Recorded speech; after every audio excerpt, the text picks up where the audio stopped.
Victoire 6-2 dans un match absolument incroyable par sa longueur, mais aussi des stats étonnantes. 26 minutes de temps additionnel en tout, mon cher Grégory. Une victoire 6-2 de l'Angleterre face à l'Iran. La possession de balle largement en faveur de cette équipe d'Angleterre qui a été aussi dominante dans les duels, dans le nombre d'occasions. Et vous voyez que le nombre de ballons touchés par cette équipe d'Angleterre, on est quasiment à 800 passes effectuées par les Anglais qui ont dominé largement la rencontre. Voilà, pour ces stats, je vous pose la question de manière un petit peu abrupte. Olivier, vous avez commencé à débriefer tout à l'heure avec Mesut Benterke. Alors vous allez conclure et commencer cette émission. Est-ce que cette victoire des Anglais, 6-2 face à l'Iran, vous impressionne ?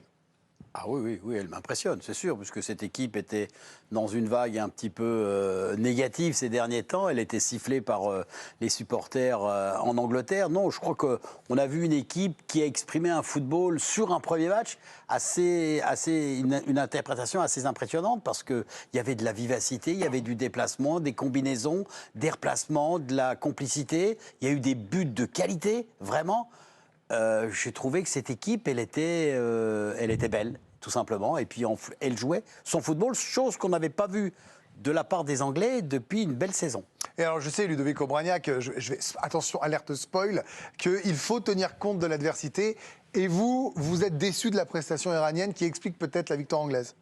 Oui, un peu comme celle du Qatar hier. Moi, je veux bien qu'on aille chercher des entraîneurs internationaux, qu'on ait l'ambition de produire du jeu, de développer un football chatoyant, mais je trouve que ces équipes-là, elles manquent un tant soit peu d'humilité, quoi. Je veux bien que tu essayes de faire du jeu contre l'Angleterre, même contre l'Équateur, mais si tu n'es pas dans les fondamentaux, sur le combat, sur l'intensité, tu ne peux pas exister face à ces équipes-là. Bon, je trouve que finalement, au vu de ce qui a été proposé, notamment pendant 80 minutes, où tu joues quasiment à 11 dans tes 20 derniers mètres, peut-être qu'un sélectionneur iranien, c'est peut-être pas si mal, quoi. Je veux dire, si on doit développer le football en Iran, il faut peut-être montrer autre chose que ce qui est montré là. Je suis étonné parce que, dit Ludo, alors, sur le manque d'humilité, tu as le droit aussi d'avoir un peu d'ambition. On est en Coupe du Monde, les mecs jouent un match de Coupe du Monde une fois tous les 4 ans, et même parfois pas tout le temps. Tu vois une ambition à jouer à 11 derrière ? Non, mais toi, tu dis c'est un manque d'humilité. Ils jouent avec leurs moyens aussi, en fait. Alors moi, j'ai été impressionné par la prestation de l'Angleterre, mais pas forcément déçu par celle de l'Iran. Il y a un monde d'écart entre ces deux formations. Tu ne peux pas comparer à ce que fait le Qatar hier, parce que... Ils ont pointé 2 fois le bout de leur nez. Hors de leur surface, ils ont eu des occasions, ils ont marqué. Mais ils marquent. Ils marquent dans un match comme ça. Mais la puissance offensive de l'Angleterre, elle ferait des ravages contre n'importe quelle équipe Ludo, quasiment peut-être qu'ils auraient aujourd'hui. pu en mettre 3 ou 4. Donc oui, mais bon. Non, mais ce que je veux te dire, c'est que tu joues l'Angleterre.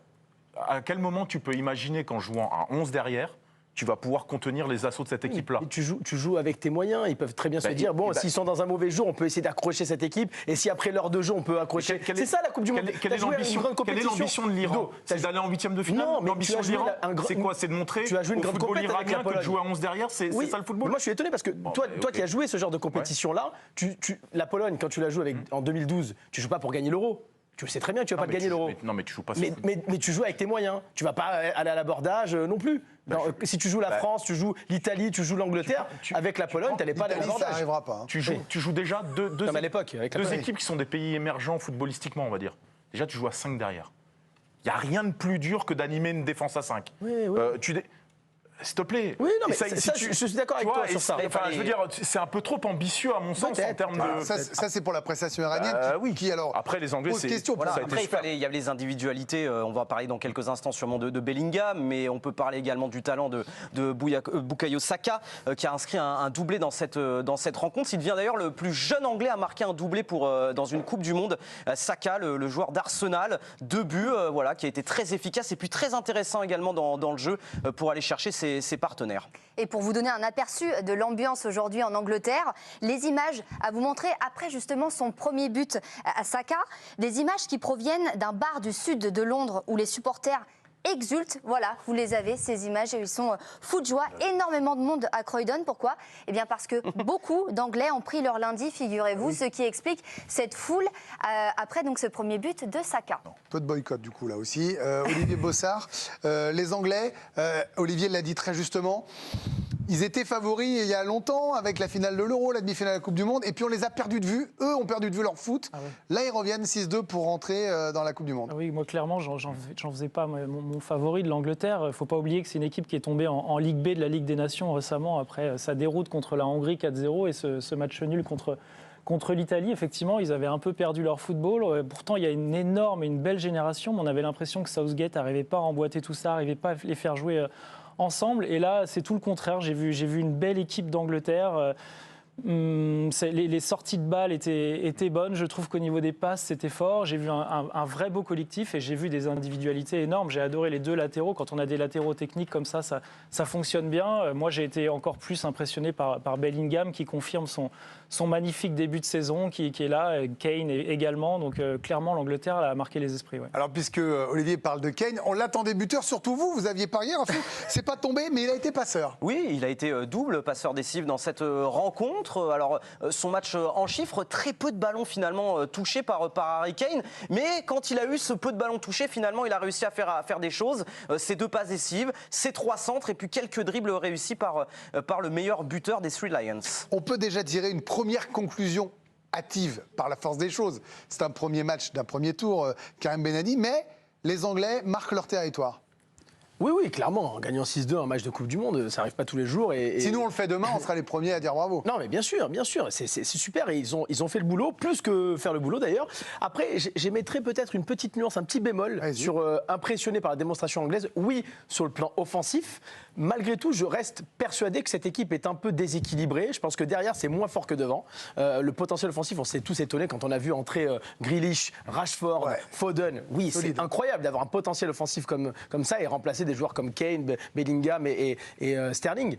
Derrière, Maguire qui a fait plutôt un bon match, on verra si sa blessure s'éternise ou pas, mais derrière, je trouve que le vivier est moins important qu'au milieu et devant. Et donc, cette équipe-là, contre une équipe plus forte, et ça arrivera peut-être face aux États-Unis, on verra si les États-Unis sont meilleurs que l'Iran dans quelques matchs, et on le verra déjà dès ce soir contre le Pays de Galles. Je demande à voir, parce que défensivement, 2-3 fois, et on l'a vu avec l'Iran, qui met 2 buts, mais qui a pu inquiéter par période. T'es un peu d'accord avec moi? Absolument pas. Je parle de la prestation de l'Angleterre, absolument pas de celle de l'Iran. Si tu pointes les points faibles de l'Angleterre, donc ça veut dire que l'Iran aurait dû appuyer un peu plus sur les points faibles de l'Angleterre. Mais écoute ce que je dis, je parle d'Angleterre, pas de l'Iran là. On n'a pas le débat sur l'Iran là. La question c'est sur l'Angleterre. Un point faible anglais. Il fallait appuyer sur le point faible anglais. C'est le début de la Coupe du Monde, ça va être long.